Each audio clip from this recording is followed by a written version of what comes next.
I grew up in the confines of suburban Norwalk, Connecticut, a fan of the hip-hop music of Public Enemy, KRS-One, and Rakim. In 1994, at the age of 18, I left to pursue an interest in journalism at New York University. I was always fascinated by the rumors I heard surrounding hip-hop culture about murder, extortion, the laundering of drug money, the connection between criminal activity and the music. Little did I know at the time, that fascination would eventually take me on a 3-year journey into the very complex relationship between hip-hop, violence, and the likes of the NYPD, LAPD, DEA, and the FBI.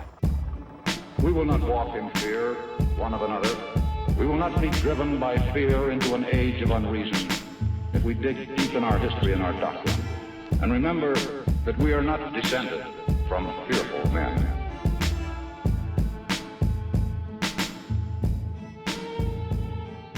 These guys will rap about committing acts of violence and selling drugs and disrespecting women. When out on the outside, they're doing the same thing. They're driving around with cars with no driver's license. They're carrying guns. They're getting caught in possession of drugs. They're starting fights in the street. They're starting fights in nightclubs. So their lifestyle that they rap about and their actual lifestyle seems to be the same thing. They're poets. They're not gangsters. That's obvious. They describe environments that they don't want to deal with or ideas that probably aren't so mainstream but exist every day in the hood, and you know that they exist if it's your job to do law enforcement. You should deal with those people, not the poets.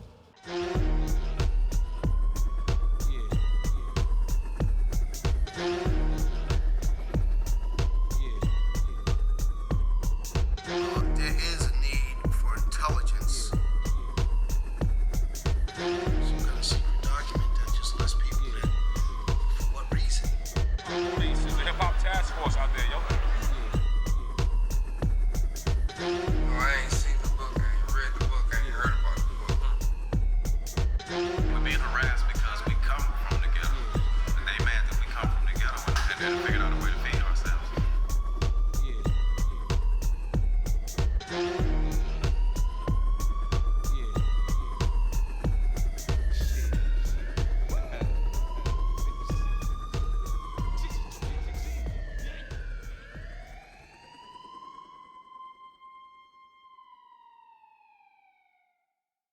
When I was 20 years old, Tupac Shakur was shot and killed in Las Vegas amid rumors of an East Coast-West Coast rap feud. When I was 21, Biggie Smalls was murdered in Los Angeles.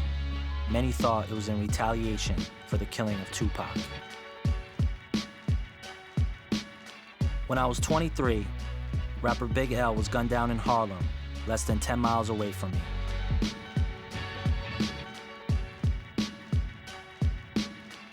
Then up-and-coming hip-hop star 50 Cent was shot 9 times in Southside Queens, New York. The attempted murder is still unsolved.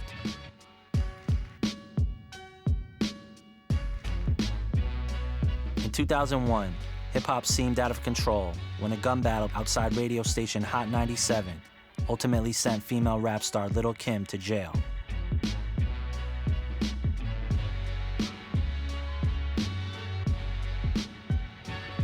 Months later, another shooting resulted in the high-profile arrest of Sean P. Diddy Combs and the conviction of his artist protege, Jamal Shine Barrow.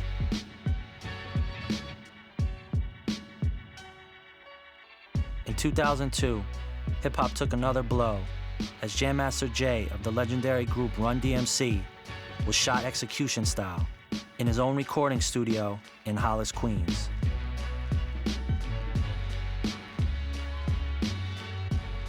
In 2003, when the offices of record label Murder Inc.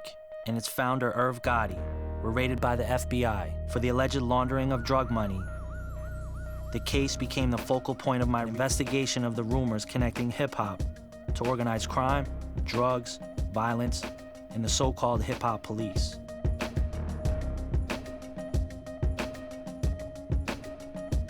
The federal government's case against Murder Inc. Records read more like an indictment against former mob boss John Gotti, the same man Irv got his nickname from. Not something one would expect from a successful entrepreneur. Included in the charges were allegations of a connection to one of New York City's most notorious drug kingpins. Kenneth Supreme McGriff ran a drug crew in the late 80s called the Supreme Team. Responsible at one point for an estimated $200,000 a day in drug transactions in and around the Baisley Park housing projects in Queens. McGriff is currently on death row.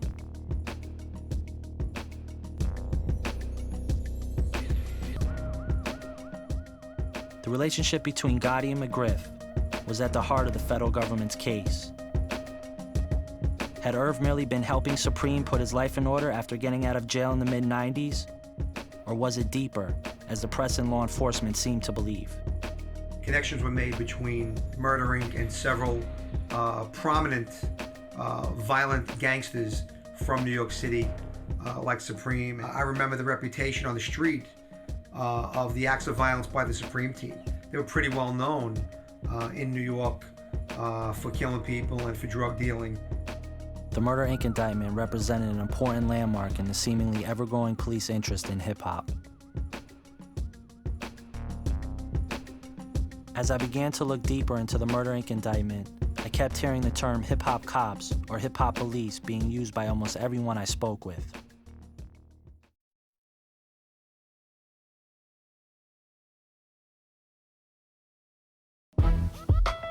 Supposed to go to hip-hop police. There's a hip-hop task force out there, yo. I ain't never heard of it because I ain't never been arrested by the hip-hop police. I've heard about hip-hop police. There is a such thing as hip-hop police. They running around taping and targeting people, but they ain't got no murders on tape. Hip-hop cops, I think them niggas always been there, you know what I mean? Ain't nothing new.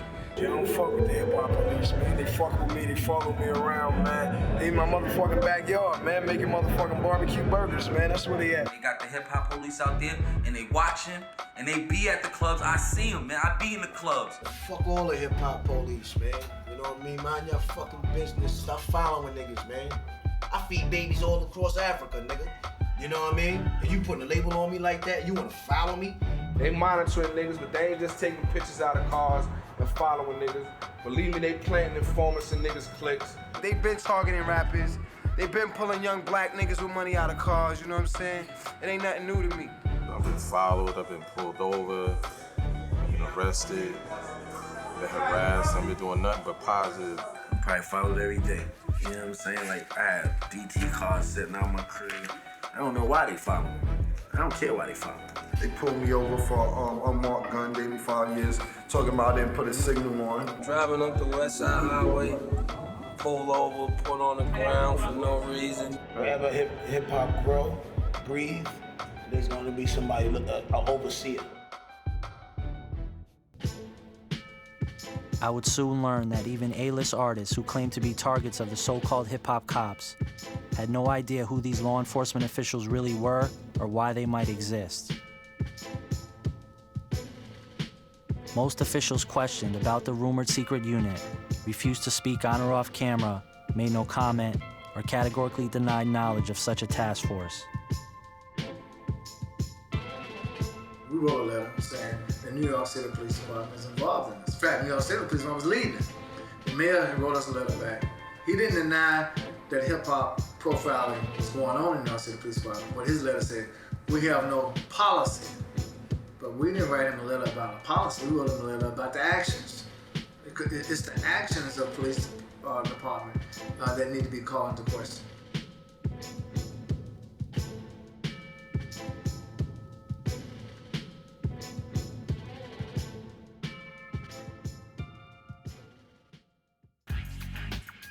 I was given a tape by members of the hip-hop record label Rough Riders. It was a real-life example of the divide that seemed to exist between hip-hop and the cops.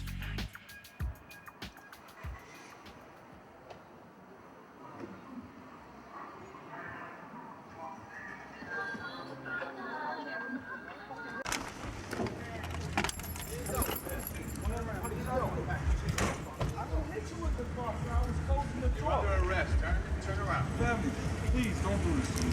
Don't do this to me, man. What did I do?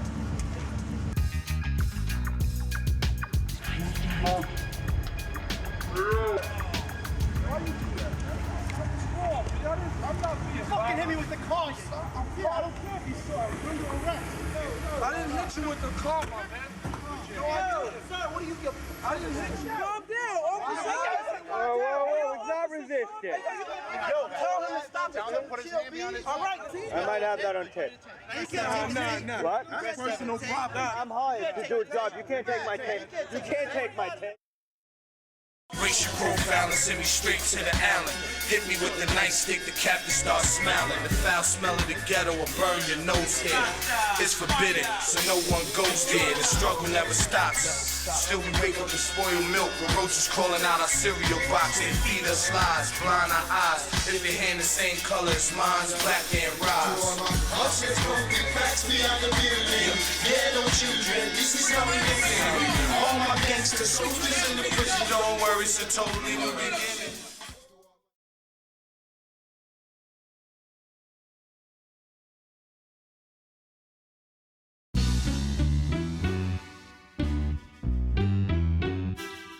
On March 9, 2004, an article in the Miami Herald reported that police from New York City were sharing law enforcement strategies for the hip-hop industry with the Miami Police Department.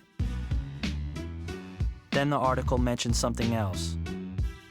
The existence of a secret book, supposedly compiled by the NYPD, that included surveillance information on many A-list artists and hip-hop executives.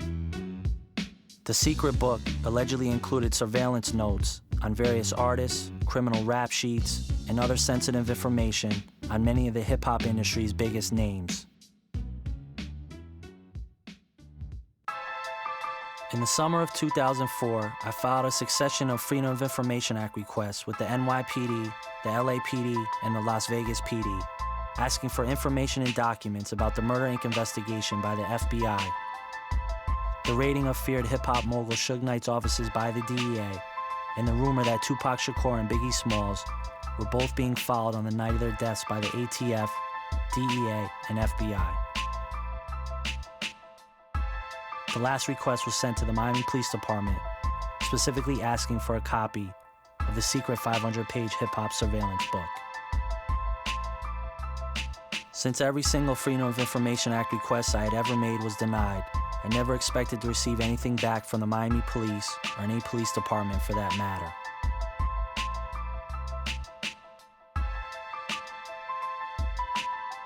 I received a call from a woman who claimed to work in the public records office of the Miami Police Department, asking me for a FedEx account number and for me to send her a shipping box. 2 days later, a package was delivered to my office in Manhattan. I was amazed that the Miami Police Department had actually sent it. The rumored 500-page hip-hop secret book, the dossier, was in my hands. The biggest names in hip-hop were in the book, not one or two, not even 10, but hundreds. Names like P. Diddy, Damon Dash, 50 Cent, Irv Gotti, Nas, Kenneth Supreme McGriff, Ja Rule, Lil' Kim, and Foxy Brown. Personal information, social security numbers, addresses, and license plates were front and center and on full display. I was overwhelmed by the amount of information in the dossier and what it might reveal about the underbelly of hip-hop. What did the book mean? Why did it exist? And who was responsible? Was it the NYPD or some other agency? I felt it was my obligation to go to some of the more notable people in the book and get their stories and reactions. Oh, y'all got my mugshot over here? Oh, yeah. Oh, shit. This shit is crazy. This shit is crazy. This shit is so crazy to me right now, dude. They looking at niggas like we're crime bosses, like we ordering hits, mafia hits and shit like that. For them to even make a book like this and have niggas in here like this, you understand what I'm saying? It's crazy to me, man. It's disrespectful, you know what I'm saying? It's very disrespectful. It scares the hell out of me, because if they're just targeting a group of blacks without any reason for them being targeted, who's next? The original book that I saw, Eminem was in it, Vanilla Ice. There were all forms of gangster rappers in there. And they were white ones, they were Hispanic ones. Anybody that had the potential for violence or anybody that we felt could impact on the violence in our city was placed in there. I'm on some positive shit. I'm trying to, I'm trying to elevate some minds. but you want to profile me. I think y'all motherfuckers ain't seen shit yet. They been had books like that, you know what I mean? It's the fucking government, dude. Niggas that you don't see, so, you know, I'm not surprised. Y'all niggas crazy in YPD, man. Y'all better keep y'all asses away from California system, man. We don't need this bullshit. Oh my goodness, is that Clue? Yeah. What y'all want from us, man? Get out of a nigga dick. Oh my goodness, look at the people y'all have in here, man. The book reminded me of books. My father was accused of being an organized crime figure, and it's funny because the book looked exactly like the book that they created for the Italian Mafia or La Cosa Nostra or whatever you want to call it. This some bullshit. It seemed like they're trying to set us up to do bad when we only doing good. It's wrong to just target people for assumption. So I think that y'all should change y'all shit around, man, and find a new hustle or a new way to clean up the streets. This is a good idea. It's a great investigative technique. It's brilliant, in fact. We can react after an act of violence occurs with this intelligence that we gathered. Look at these photos. Know already in advance where they hang out, where their studio is, where they record, and process the arrest. There's a level of undermining that goes into our culture that wants to keep the handcuffs on any potential situations of power. They watching everybody. They definitely watching Fat Joe, because my image is that I'm the Don. In their eyes, we're making all this money, we're flashing it. They see all the big cars and all that, and they want to catch us out there doing something. They really hating and they mad that niggas found a way to do something better with their time and construct them. So they just trying to pull up old shit. A lot of them people in that book is now CEOs, presidents of companies, own clothing lines and all of it. In my neighborhood, there was always a book with everybody in the neighborhood and what everybody did and who they thought was doing what. It's just what the police do. They just reach for straws. But the minute I can't get into a club or get a loan or, my business gets affected by it, then I'm gonna have a problem with it. Until then, they're just wasting their time and they clowns about it. These guys are not your normal citizens. They're carrying illegal guns. They're not registering their guns. They need false IDs because that's how they travel. We're not paying attention to what's going on in the South Bronx or in Brooklyn. We're following Fabulous around Midtown Manhattan. That's a waste of our tax dollars. For the police department to target an industry because there is a small number in that industry that did something violent, I think that was a cause for alarm, and I believe that some form of civil action should follow how the police department is reacting to it. Now rap is having an impact on people in a positive way. Now they trying to bring that down also. Has there been violence in the hip hop community or in the rap community? Yeah, of course. There's been there's been violence, in all sorts of communities. To apply it to one, cultural movement is ridiculous. It shows us how ignorant and it shows us how frightened people are. They say it get greater later, but it always get worse first. Always. Like, how can you do this? Like, what's the purpose of this? Is an indictment. They shouldn't follow me. Now I'm Reverend running. If they got a whole file on me in the police station, they're wasting their time. I don't look at it like profiling or anything like that. I mean, I've been around long enough to understand, these are the people that are in the business. I've worked on organized crime, and I've had books that are all white, all Italian. This is nothing specific to any particular race. This is the investigation you're working on. The 500-page police surveillance book was rumored as having been used as a law enforcement information sharing tool that was passed around various police departments, including Pittsburgh, Miami, Denver, and Los Angeles. The book contains a number of different kinds of profile pages. The two most common are the hider profile page and the record label profile page. The hider profile pages usually contain a mugshot, personal information such as a social security number, addresses, along with FBI case numbers, NYSID numbers, and a listing of criminal charges filed. HIDA investigates drug trafficking. Few of those profiled in the book have drug offenses listed on their HIDA profile sheet. The record label profile pages are typically more extensive. They contain home addresses, lists of vehicles registered to the artist, frequented locations, and associates. The book groups artists together by their record labels or crews, which are listed prominently at the top of each page. In the cases of some, there is even more extensive surveillance information.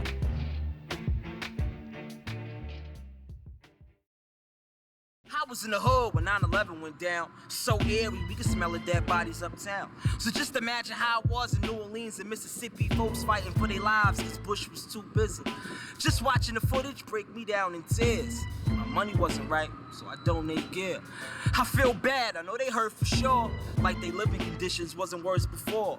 No food, no water, which I'll expect them to do. If I was there, shit, I would have been stealing too. Hip-hop profiling is defined as an insidious form of cultural profiling and bigotry. It is the unwarranted and unjustifiable actions, practices, and policies of police and law enforcement officials that target hip-hop artists for surveillance, harassment, arrest, and brutality. Hip-hop profiling is not right, should not be tolerated.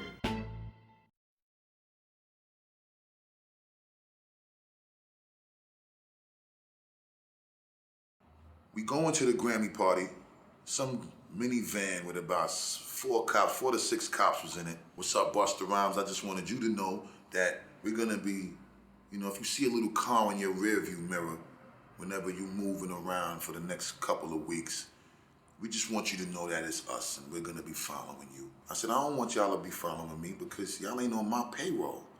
So you ain't really following me to protect me, you following me to investigate me. I got out the car, I went down in the train station. Them dudes got out their car and walked with me into the train station. And I said, I'm waiting on the train. You wanna follow me? Cool, we gonna ride on the train all the way to wherever I feel like going. And y'all just come follow me then. Today it might be them, tomorrow it might be you. And that's why we have to work together. So when you show a book like this, of documented information about people in the hip hop community who have been followed, their rights have been violated. There's no justification. They can't even begin to say that these people were engaged in illegal activity. We suspect it, and that's the change in the recent laws.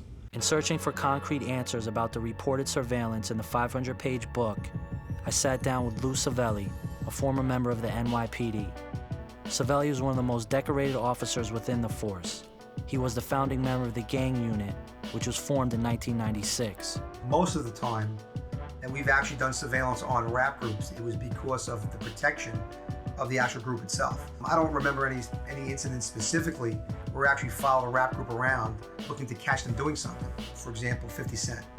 It was followed around several times because of the fact that we felt he was in danger. Busta Rhymes is another rapper that we felt that there was potential for him to get hit as a result of a murder contract or an act of violence. He was put under surveillance. He acted like he didn't like it, but I think deep down inside he really felt that it was good that we were there to protect him, but it kind of hurt his street credibility a little bit. Derek Parker was said to have been the lead detective in the NYPD gathering intelligence on the hip-hop industry. Coincidentally, Parker trained under Lou Savelli in the Gang Intelligence Division. It was said that Parker was dismissed from the NYPD after he became too close to the subjects he was supposed to be investigating, the hip-hop stars.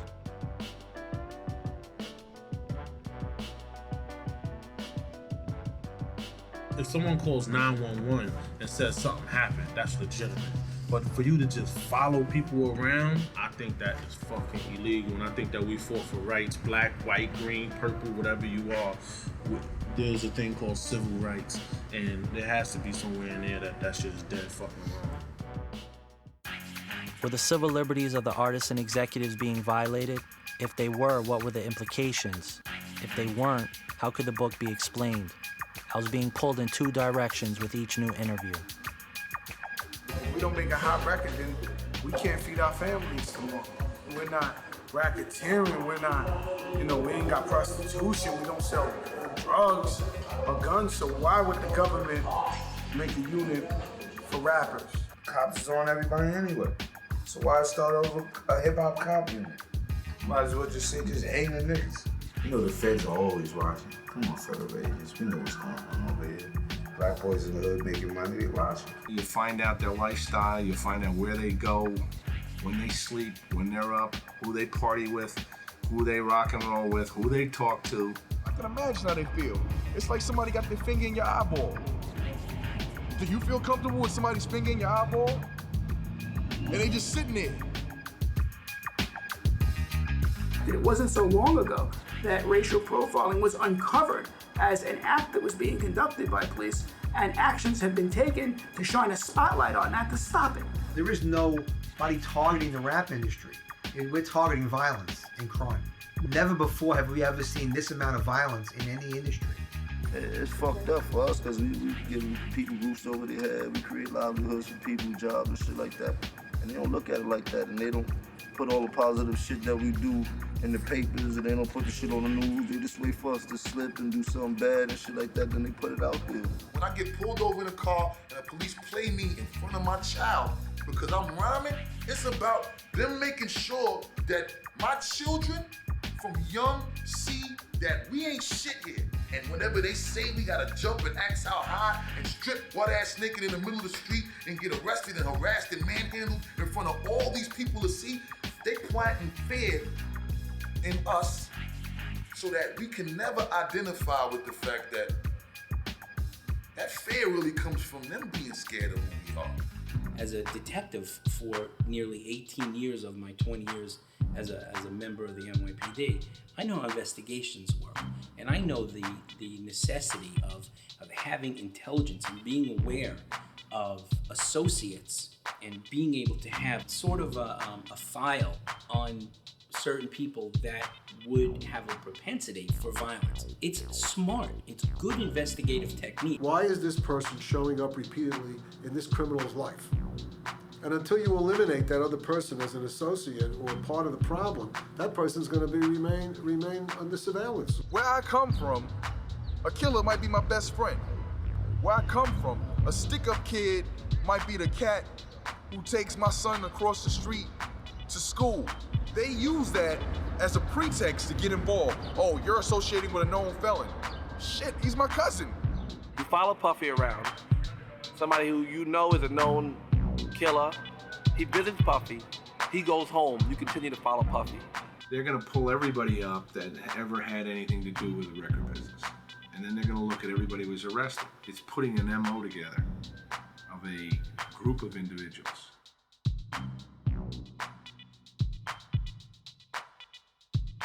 Government has, in the Bush administration, dramatically expanded its electronic and other forms of surveillance of people simply because they're engaged in political activity.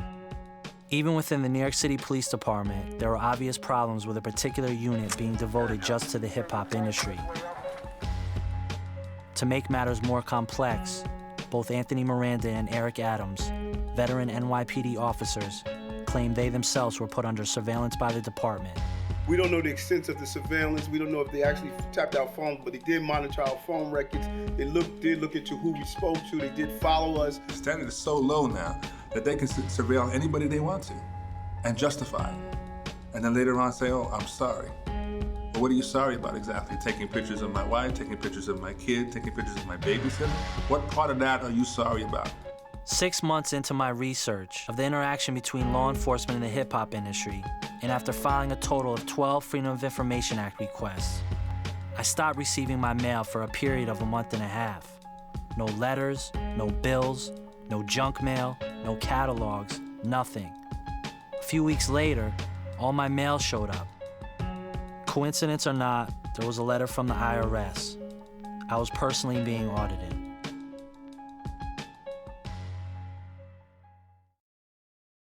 I'm not a gangster, not a thug, and I'm not street. But all I need's a DJ to drop me a hot beat, and I'll spit flames long as the mic is crisp, make a hit, and then my ass is twice as rich. The problem is, you don't understand the power of this. Anybody who hears it just devours the shit. So for real, it's up to you. You could take it or leave it. I just show you the scale. I don't make you believe it. But I'm appealing, I promise, no matter which bitch hear it. I could eat alphabet soup and then shit sick lyrics. I got a formula down, some rhymes and some curses. I don't even spit punchlines, I spit punch verses. I'm a damn instant classic, and I'll ask with a smile if the problem has created and then mastered a style. Hell yeah, you hear the sound after spitting that round. I don't even do free shows, man. I'm sitting back down.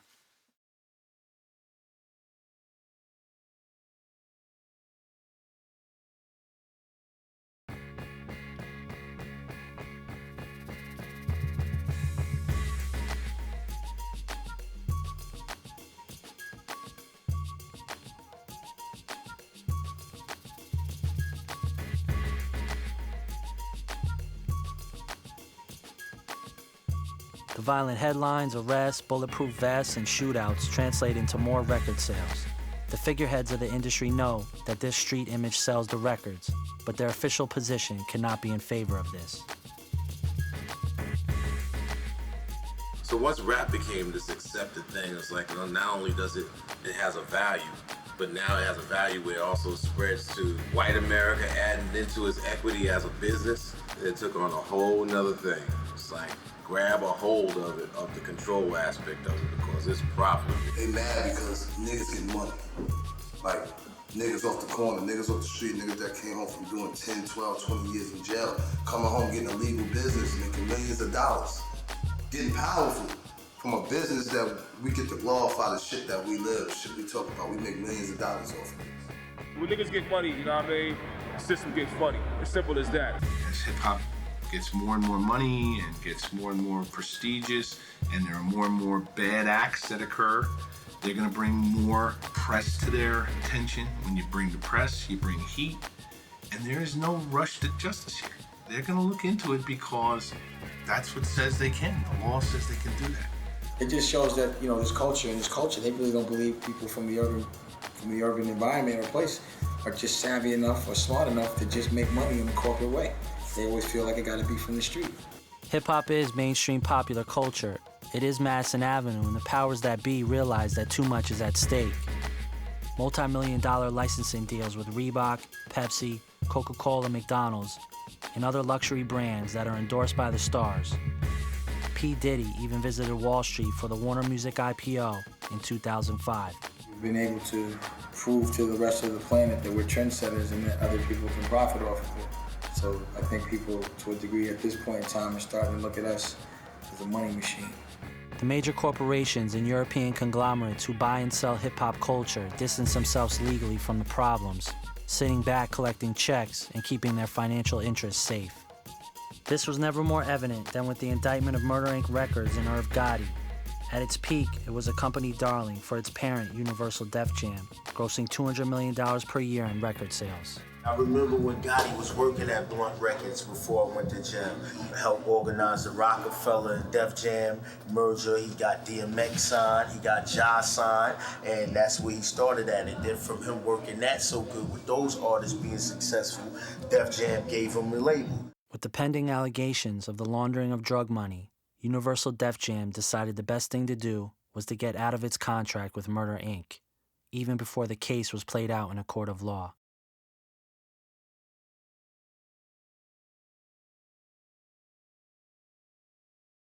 There was a developing consensus that hip-hop's influence within white suburban America played into law enforcement's obsession with the criminality that permeated parts of the industry. Do the demographics on the sales of hip-hop music. It's bought in white, suburban America. They wear their pants hanging off their ass too. But if three of them on the corner out in Long Island, Riverdale somewhere, they're not getting pulled over. But they rap about all this shit. Now they gotta live up to it, because now all these wolves out here, they want to extort them, and but they really can't live up to it. But they want to at least look as if they live up to it. But they roll with a few dudes who do. And so now, ignorant shit happens. If I got beef with you, I don't want you to know I got beef with you. I want you to think I'm your friend so I can lay you down later without nobody knowing about it. These dudes beef and make records about it. I'm just that. Come on, I already know what the fuck you ain't about. I could just sit back and laugh, Like, you're gonna question why you're getting targeted when you portray yourself as that and talk about that shit on records. How are you even gonna call yourself a criminal if that's what you want to portray? Like, You know who the best criminals are? No, you don't, and that's why they're the best criminals. Niggas ain't knocking out nothing, niggas ain't shot at nothing, niggas ain't robbing no banks or no jewelry stores, niggas ain't snatching change for real, that shit is all an act. It's just a business. You go to the movie and see Schwarzenegger shoot 38 people up in it, it ain't nothing. To make music, period, is popular. Yeah. Whether, no matter what you're talking about, because you got to talk about your experiences, what you went through. 50 Cent in the club makes people feel good. Jay-Z, Big Pimpin' makes people feel good. You can get so wrapped up in that melody that maybe you forget about the hardships that you're going through. That's our job. We're the American dream. We're what the kids want to be in America. Isn't this what we're supposed to? We come from nothing, we make something, touch the masses, the little kids look up to us. The white people love hip-hop, the Asian people love hip-hop, the Latinos love hip-hop, the black people love hip-hop, the old people love hip-hop, the young people love hip-hop, the killers love hip-hop, the pimps love hip-hop, the police love, everybody loves hip-hop. They are coming home to their sunny and green pastures, and they're walking into their children's room, and they're looking on the wall, and they're seeing 50 Cent on that poster. Dad, this guy got shot 5 times and he survived. What? You understand what happens at that point? They go, what? He got what? And how many times? And you're listening to this shit? You have to understand, when these people, many of them come from the ghettos. They never had any money. They had the music and their talent. And all of a sudden, they're thrust into an arena like a lottery winner. But they still haven't lost their ghetto mentality, so they get themselves in trouble. Snoop Dogg's been a star for 10 years now. Let's go talk to him. He's the same damn motherfucker he was 10 years ago. He hasn't developed himself. He just has more money. You know what they gotta think to themselves? Man, these guys are making millions of dollars legally. These guys are in my house. If you're Bloomberg and you're watching TV and your daughter is dancing to 50 Cent, and I'm sure Bloomberg said, okay, pull his rap sheet. What, are we talking about this guy right here? My daughter is dancing to this shit? You understand when Bush's kids are going to goddamn 50 Cent concerts, what he's thinking to himself? If people believe that this is not scaring the mess out of suburban America, they don't fully understand the fears of suburban America. This is a concerted effort to do what they can do to crack down on these multi-millionaires that are impacting on their children. A lot of it is a study in power. Politicians look at the hip-hop community and they say there is potential power there.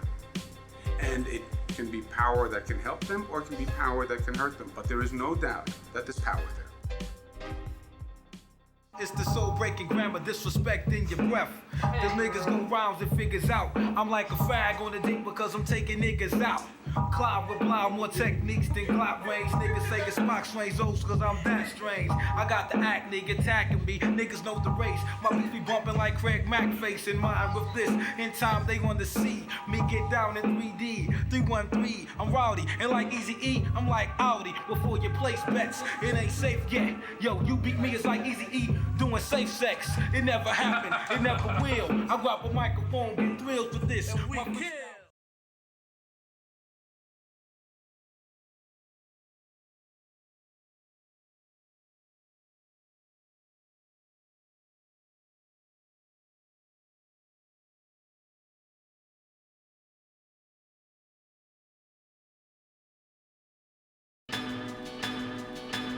There seemed to be an obvious and growing disconnect between law enforcement and those in hip-hop. To compound the issue on both sides, a movement called Stop Snitching or Kill All Rats began to gain wide momentum within inner cities throughout the United States. It's also become a trend within hip-hop culture. Kill all rats! There's a code of some kind that you don't rat on someone else. You know, there are times when you have to break that code. I think the ones who's doing more harm to us than the police in uniform is the ones without the uniforms. The ones who grab microphones and be on stage rapping. And if they snitching and they telling they doing a police job. So we really can't speak on what's going on until we stop all these motherfuckers between our own backyard. You can just tell a snitch. A snitch just got a different smell to him, you know what I'm saying? Different walk to him, a different look to him. If you in the streets, man, you play by street rules. You don't go snitching on niggas. You don't go telling on niggas.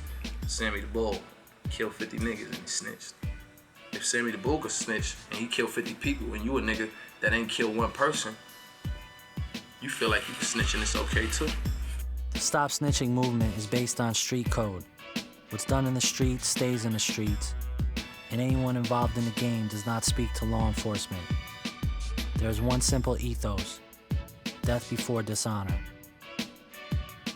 Death before dishonor, man, that's not really a statement. That's one of the codes of the streets. Gangs tend to want to take care of things themselves and end up with revenge instead of actually giving information to the police. But some rappers will actually put in their lyrics to let us read between the lines and actually give us information so they're not known as a snitch. The most famous example involving snitching within hip-hop and its connection to law enforcement was a song called Ghetto Quran by 50 Cent. The song details the Southside Queens drug trade that 50 grew up with. It has been reported in the media that 50 went as far as to tell detectives to read his music for investigative clues. That nigga mouth run like a faucet. With all that loose mouth talk, that Ghetto Quran bullshit. He's saying Preem was the businessman and Prince was the killer, all this shit. These is real names he named. Nigga Curtis Jackson, you can call him what you want. I'm gonna call a nigga by his name because I don't have no respect for the nigga. Curtis ain't the only nigga out here snitching and ratting, you know what I'm saying? It's a bunch of them niggas, man. They niggas a straight faggot, and I know because I came from out of that motherfucking camp. The rest of them niggas too, man. Yayo Banks and Buck and all them niggas, man. Them niggas just faggot niggas, man. What was your next question? If the mob was broken up, and these are guys that were sworn to live by the sword and die by the sword, and nothing was ever going to be told. And I will tell you that with my experience in my 23 years, that everybody talks. In response to the Stop Snitching movement and the DVDs promoting Stop Snitching that spread throughout the inner cities, the Baltimore Police Department put out their own DVD entitled Keep Talking.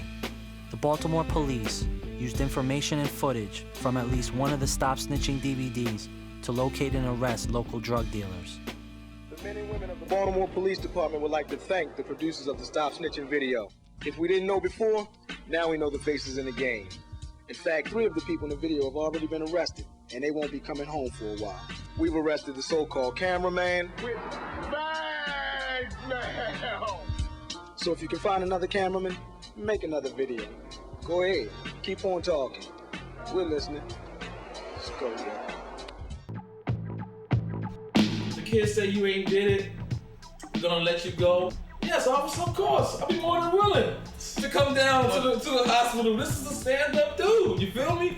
So he's like, oh yes, officer, that's Poppy. That's the one who shot me. That shit, my heart dropped, because this is a stand-up nigga, you feel me? But he said, yes, officer, that's the guy who shot me. Poppy, I'll see you in 10 years, all right? See, that's the problem. There's a mentality there of reverting back to what you would do as a kid, as a teenager on the street, when somebody insults you, your friends, your girl, and you resolve it on the street. That's not the way you work. That's not the way you act in business. The bottom line is they're committing the acts of violence. We don't make them shoot each other. We don't make them kill each other. We don't make rappers die as a result of violence. They do it themselves. And as a police department, we got to go after them if they're committing acts of violence. Another example of the power of the death before dishonor mindset occurred in October of 2005. Harlem-based rapper Cameron was shot waiting at a light after leaving Washington, D.C. club H2O. D.C. detectives are looking into possible motives. A targeted killing is one of them. Cameron refuses to cooperate with police or answer any questions about who shot at him, and police officials have stated that he may be subpoenaed to appear before a grand jury about the case. Well, part of our problem with investigating violence within the rap industry, especially murders of famous rappers that we've known about, is a lack of cooperation from the witnesses. Most of the witnesses are people within the rap industry, people who are afraid to talk, people who don't want to be known as giving information to the police. How do we get together with an industry that's kind of stonewalled us and have, basically taught lies to the media that we're going out there targeting them when we're not? You would think if your family member or your camp member or your entourage or your rap member has gotten hurt or killed, you'd want to cooperate with the police, but they don't.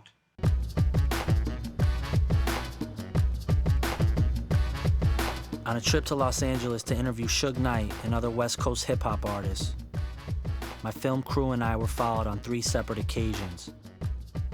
the same unmarked vehicle followed us to the Death Row Records offices, to a local recording studio, and to a street interview on Wilshire Boulevard. That same day, during a rooftop interview, my crew spotted a man apparently taking photographs of us from an adjacent building. Damn, it started getting to the point where it's too much bitch shit going around. It's like if you scared about something, every time something happens, they want to blame us. If I go outside and, fuck a bitch too hard, they want to give me a new case. At the same time, those other dudes who support the police, who work for the police, and that's never gonna happen. Any rapper saying those kind of rhymes in this day and age, in this period of time, trying to battle Eminem is worse than David Starr trying to battle Proof, IQ, be fat and bizarre. You ain't got no style, plus you lack delivery. Not to brag, I don't mean to boast. Look, my face is pale, but you look like you seen a ghost. It'll get a bulldozer, start from bottom to top and tear this building down, because that's the only way your record shop.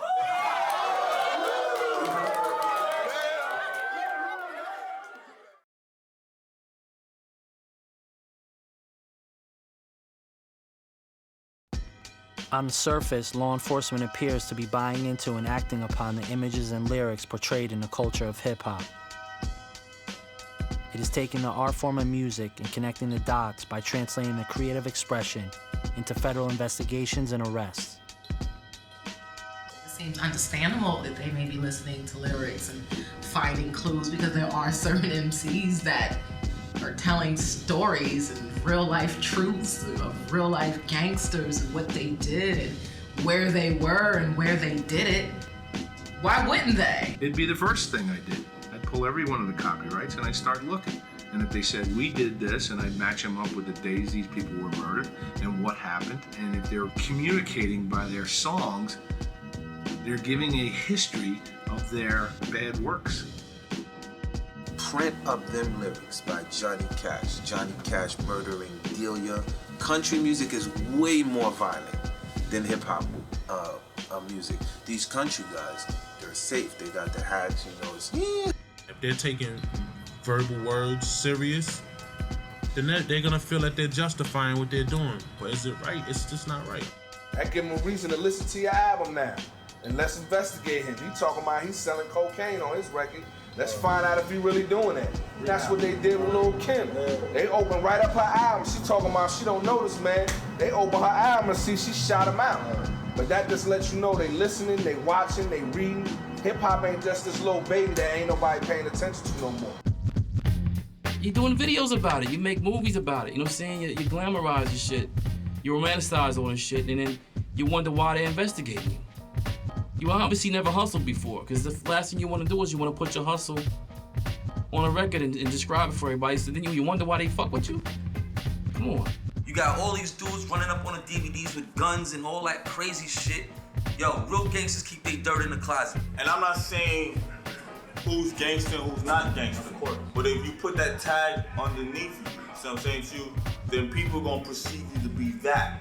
If you want to make people believe you are a menace to society, you are a badass, you are a troublemaker, that's easy enough. Now try to unconvince people of that. They've assisted these people in undermining the integrity of that genre of music, man. They've made it easy for them to criminalize it because they claim criminality.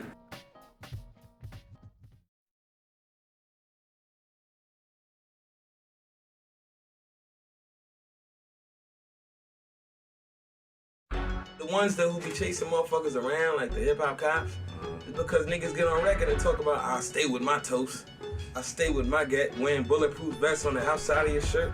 You're gonna draw attention to yourself. So when you get caught with a gun, it shouldn't be a big surprise if you on every motherfucking record talking about, I stay with my gun. If I was a fucking cop, I'd pull your ass over too. Those bulletproof vests compounds the issues. The police know 50 Cent's running around with a bulletproof vest.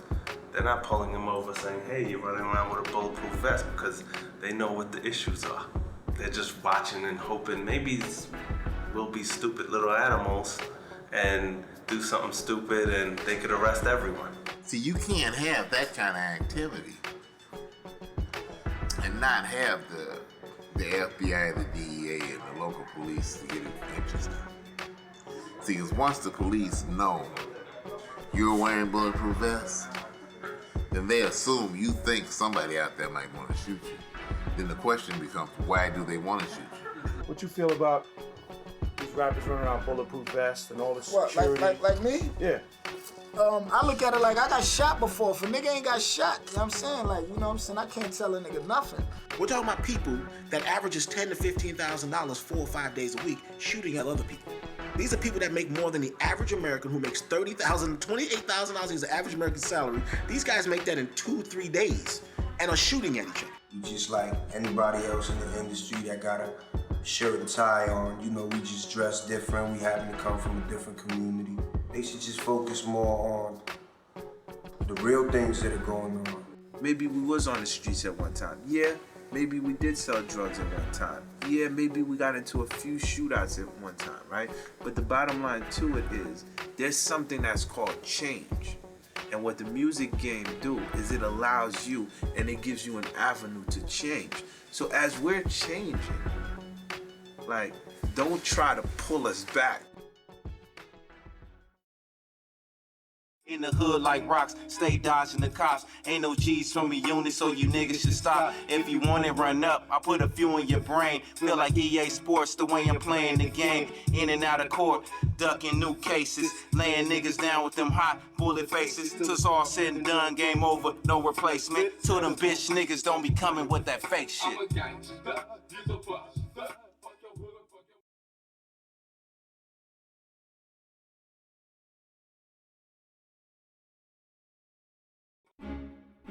Back in New York, the media attention surrounding the Murder Inc. indictment was at an all-time high. In response, Irv Gotti decided to hold a press conference to change the name of Murder Inc.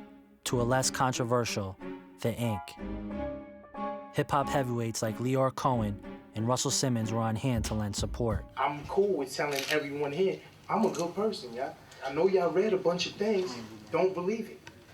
I do what's right and was raised by a lot of good people, and I always am on the side of right. A lot of what I get criticized and blamed for is because I help my dudes, man.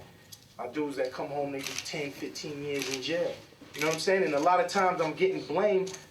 I feel I should be getting rewarded, man. I'm taking real dudes and giving them a job and a life that they ain't doing no crimes no more. But yet and still, they look at me, you know, Murder Inc., Irv Gotti, they think I'm building an army of criminals.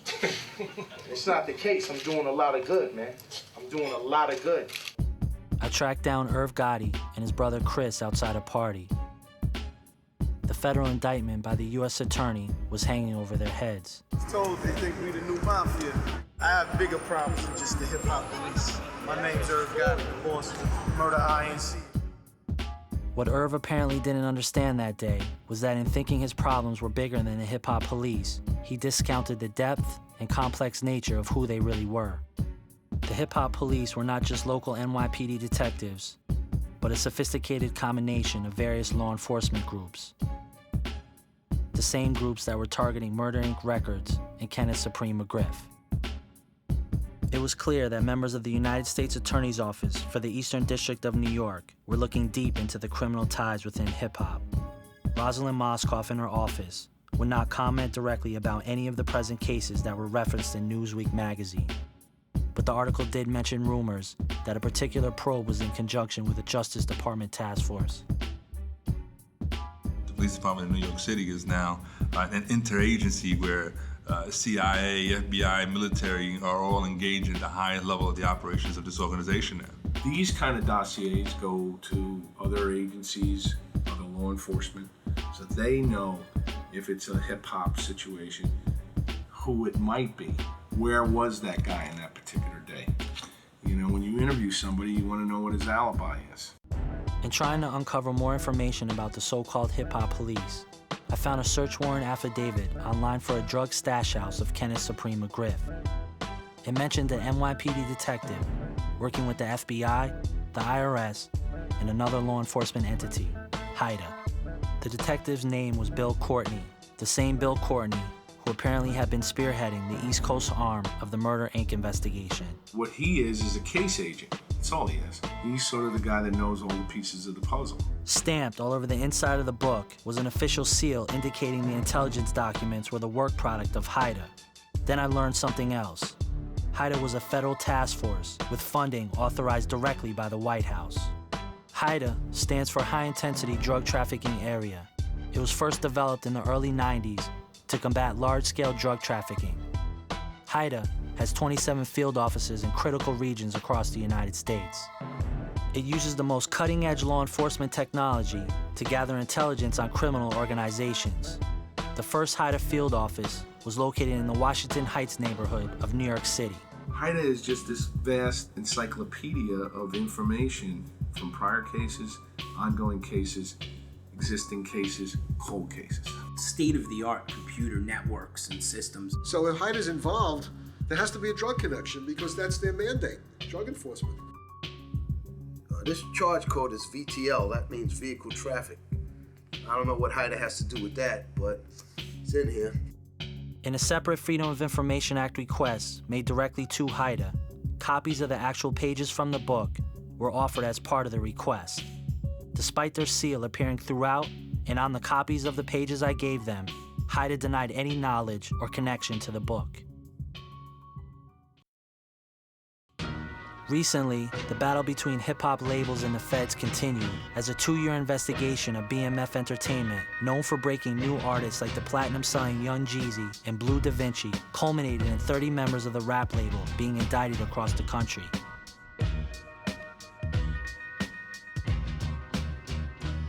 According to the DEA, officials seized over $3 million in cash and assets and over 2 kilograms of cocaine during the bust.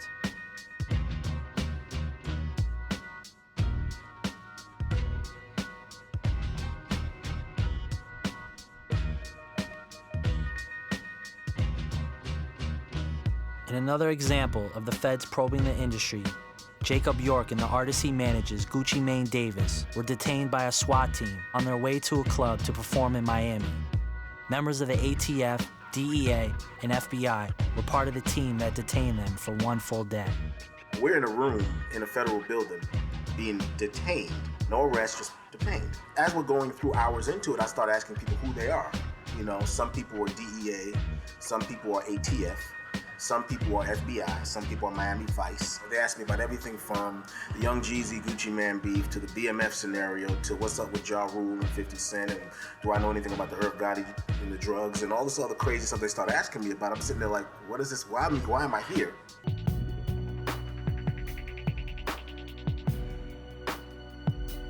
During the Little Kim investigation, there were so many people that were called before the grand jury, and so many people being questioned about so many areas, which really seemed to be outside the scope of the investigation itself. Little Kim is in jail right now because she lied at a grand jury, a federal grand jury. They had her on videotape with a guy that she knows from childhood who fired shots, hurt an innocent person, shot one of the rival rap group, and she said she never saw him, she didn't know him. You know what, she lied and she's in jail now, and you know what, rightfully so. Yo, holla if you hear me. Nigga, the name Young Monk, I'm a gangster, feel me or fear me. I'm tough on beats, like Ajax is tough on grease. I'm getting payback, you bust on me. Man, I'm a young cat, spitting fire, bleeding the torch. I'm in the game like EA Sports, trying to get the whole town locked and plus the city. So call me a sack king like Mike Bibby with the holster right with me. Montana raised in the roughest hood, slapped the shit out of a rapper like I was fucking shook. My click thick like the baddest bitch trainer. My bullets had you hitting high notes like R&B singers. They call me Rough Child, and you don't want it with me now, unless you want to feel them repercussions and beat downs. You pillow talking, and me, I stay with that heat clown. Now you the one they helping, and the medic with sheets down. You Hollywood, and me, I roll in the sea town. Now I'm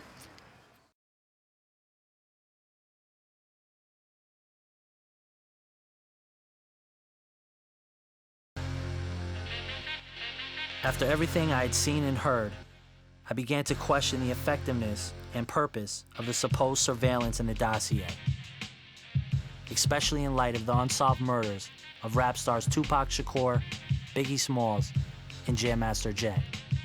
Shakur's car was sprayed with bullets following a boxing match in Las Vegas on September 7th. Marzell was shot execution style in the head by a man wearing a ski mask as he entered the studio, and police are still investigating. Notorious B.I.G. was shot and killed outside the Peterson Automotive Museum in March of 1997. Little C's was the best friend of the notorious B.I.G. He was in the backseat of the car the night Big was shot and killed in Los Angeles. According to Little C's and others, the night of the shooting, the cars carrying Sean P. Diddy Combs and Notorious B.I.G. were being followed by the NYPD, ATF, FBI, and the Los Angeles Police Department. Yeah, when Big died and shit, they showed us pictures and shit of us that night. I'm looking at the pictures like, I was in there.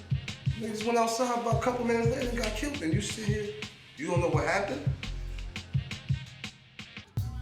On June 21st, 2004, Valletta Wallace, the mother of the Notorious B.I.G., won a court decision to bring a wrongful death suit against the LAPD for being involved in the murder of her son.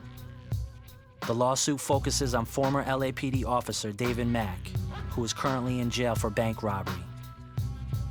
On July 8, 2004, a federal judge declared a mistrial in the case. It was revealed that an LAPD detective withheld documents that were critical to the Wallace family's argument that LAPD officers played a role in his death. The judge has ordered the city of Los Angeles to pay the family $1.1 million in legal costs. Documents found in the offices of the Los Angeles Police Department contain information that could link former LAPD officer Rafael Perez and David Mack to the murder. Both at one time worked security for Death Row Records and Suge Knight. Both were also part of the worst police scandal in the history of the LAPD, the Rampart scandal.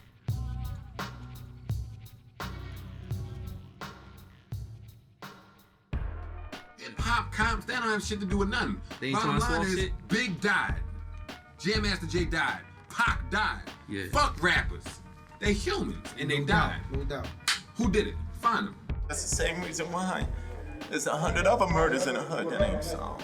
Actually, I don't really think they give a damn. They just want to make it look like they're doing something.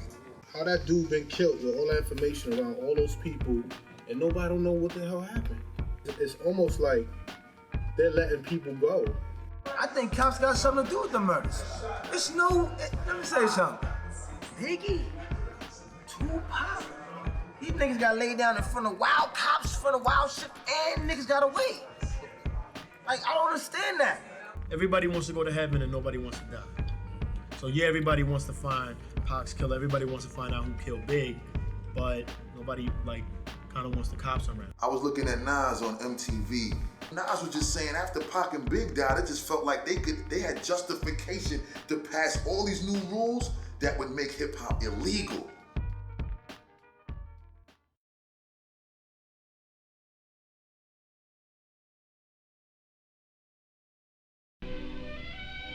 In the late 80s and early 90s, the drug trade was at its peak in Queens. It was reported that Irv Gotti idolized and revered the neighborhood's famous drug kingpins. You being from Queens, I noticed that rappers like to shout out a lot of drug dealers on different songs and stuff like that. Have you ever heard of somebody named Kenneth Supreme McGriff?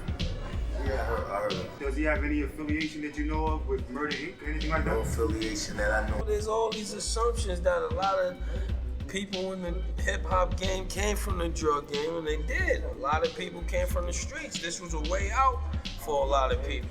We all come from the streets, you know what I mean? So a lot of niggas got smart, you know what I'm saying, stacked up a couple of stacks and, you know, put it to a better use. What I would have is a huge bulletin board with who I thought was the head of it, John Gotti at the top, to use the mob sort of thing, and then who was the consigliere and who were the captains and who were the associates. That's exactly what this is.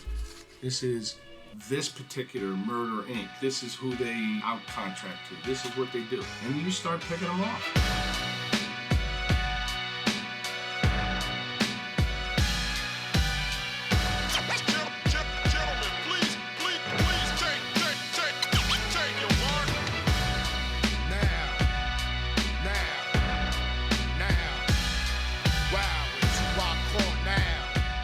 The Murder Inc. case would be a benchmark for federal law enforcement. A trial of money laundering, murder, extortion, and hip-hop music. Did the feds have enough evidence to meet the burden of proof, or were they grasping at stereotypes within a culture? The trial would shed light on the contradictions within hip-hop and its relationship to law enforcement. In the early days of the trial, hip-hop heavyweights turned out to support and weigh in on the case being presented in open court.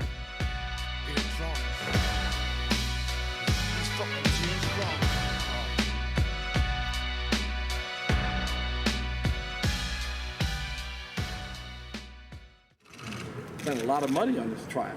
And you look closely at the trial, you'll see again the results, and you'll see what tremendous waste of resources it was. What do you think the results will be? I'm sure the results are going to prove that there's not a strong case at all. We do know that there's a problem in our community. We have to address that. Poverty and ignorance in our community is more important than convicting their poets. Thank you. So you think it's just a guilt by association? Honestly, I don't know what it is. There's no guilt at all. As I see it, I don't see anything that represents guilt.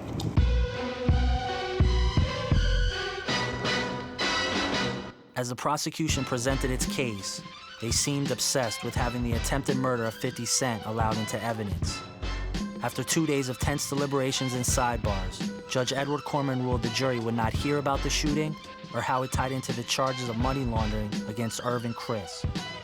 This was a pivotal part of the trial, as it undermined the prosecution's attempt to connect Irv and Chris to the shooting. It's not over, and when it's over, I'll tell you how I feel. How are you feeling? It's up to the jury now. Well, we feel good, but we spent a long day making our arguments. We stand on what we said in the courtroom, and we look forward to tomorrow. What do you think is going to happen tomorrow? We're going to win. I mean, are you? We're confident. We deserve to win. Why? Really, because the evidence was so just ridiculous.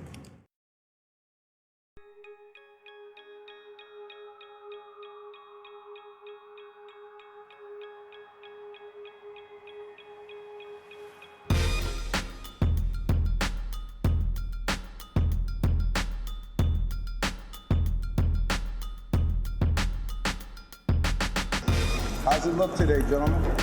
Good. The weather's good? Nice day, beautiful day.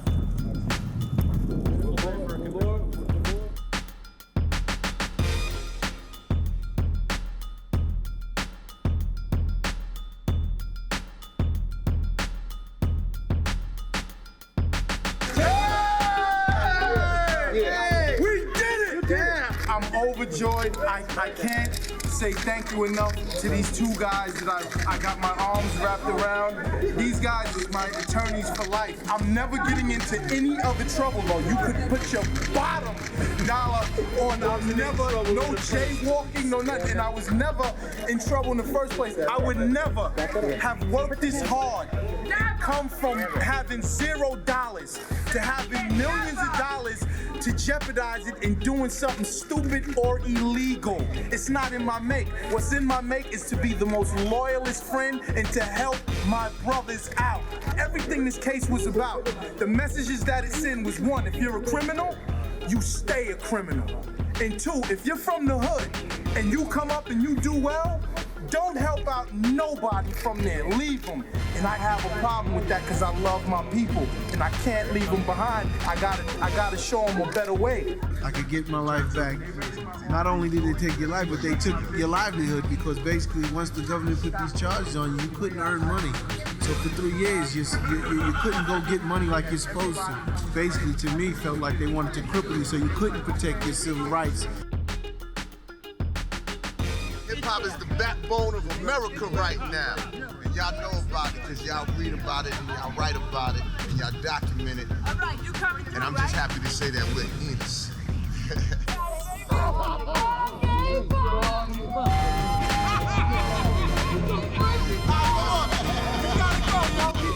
I wish I could tell you where we're going. We gotta go. Come on, guys. Come on.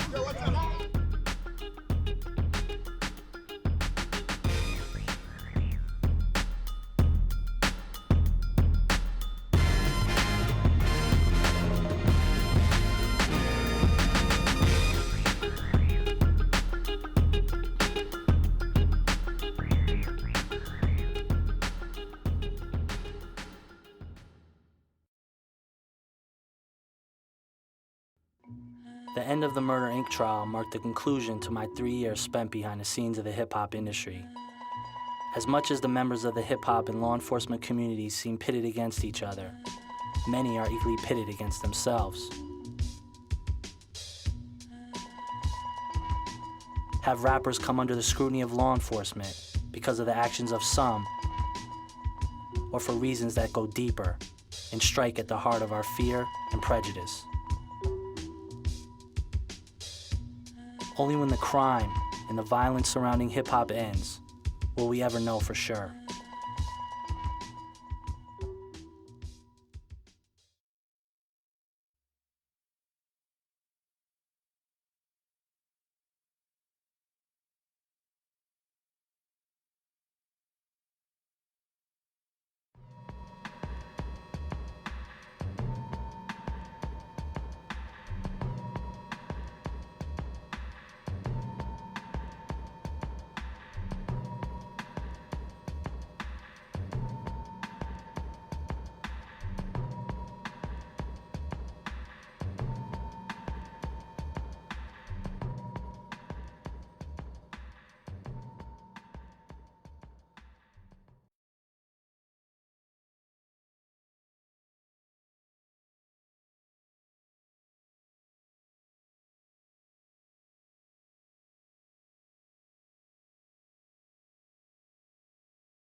I think the hip-hop movement, I call it a movement because I believe it is analogous to what we've seen in the past. This is giving voice to the disenfranchised, the disempowered, the disappointed, the disillusioned, and mainstream society is looking at it and is wary of it.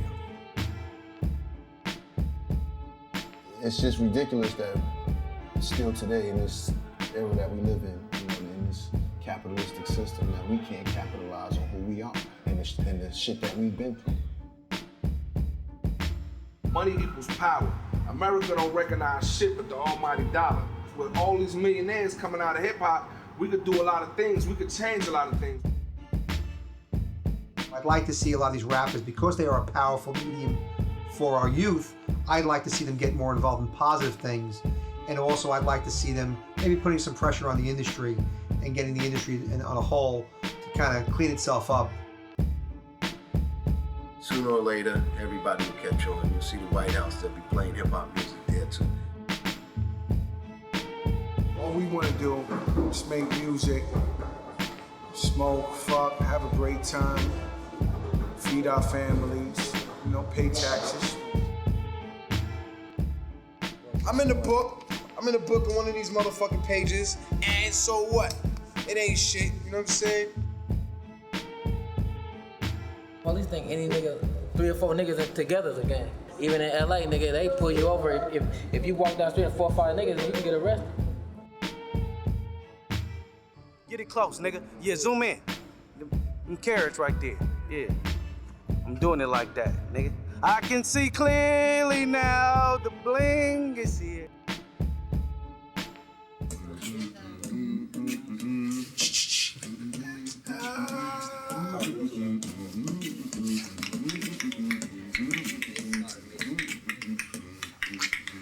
I know.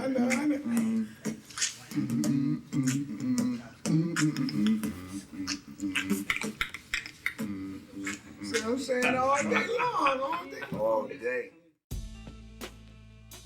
Hip-hop got your kids, just like Bones and them said in that movie. We the Pied Pipers. We came here, we slaved, y'all didn't pay us, and y'all took our music. We used our music to heal this society, to lead away they rats, and they didn't want to give us our money. So all right, we took the music, and we got your kids now. So check out the Pied Pipers. The way that this gets changed, it gets changed with, the government and the police understanding that, we in the music industry and the acting industry are really trying to make a change. It's for real.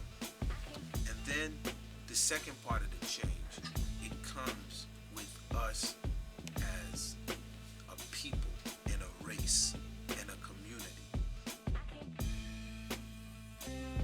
tired of just doing something. I want to do the right thing. I want to do what's necessary, dude. I want to do what's gonna really have an effect and contribute to the change in a literal sense. What we doing ain't contributing to change in a literal sense, because the change, I want to live to see it. I don't want to be that next dude that they talk about like Martin Luther King ain't lived to see his change, B. I don't want to be that dude. 60 years from now is when it starts helping some shit. Nah, man. I got kids, dude.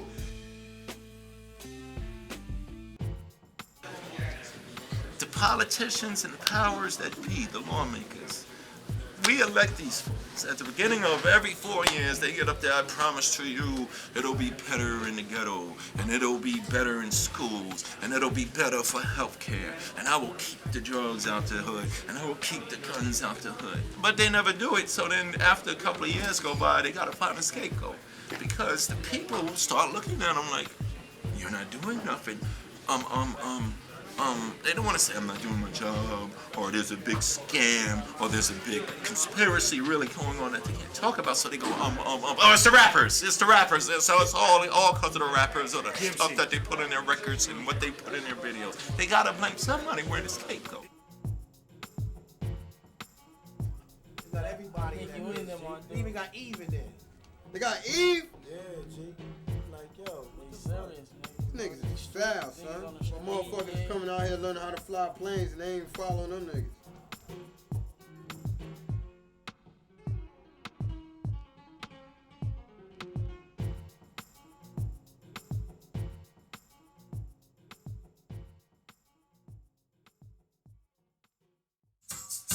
Want you to listen up.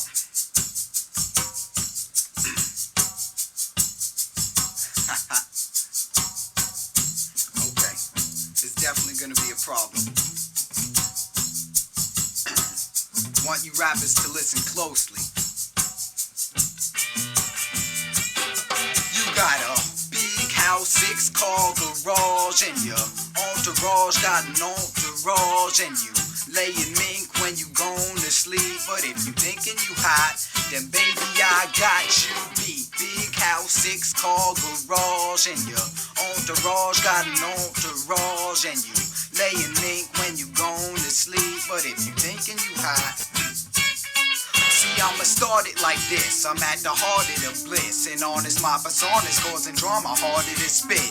Like a teenage mutant ninja nunchucker, motherfucker, I'm a bloodsucker.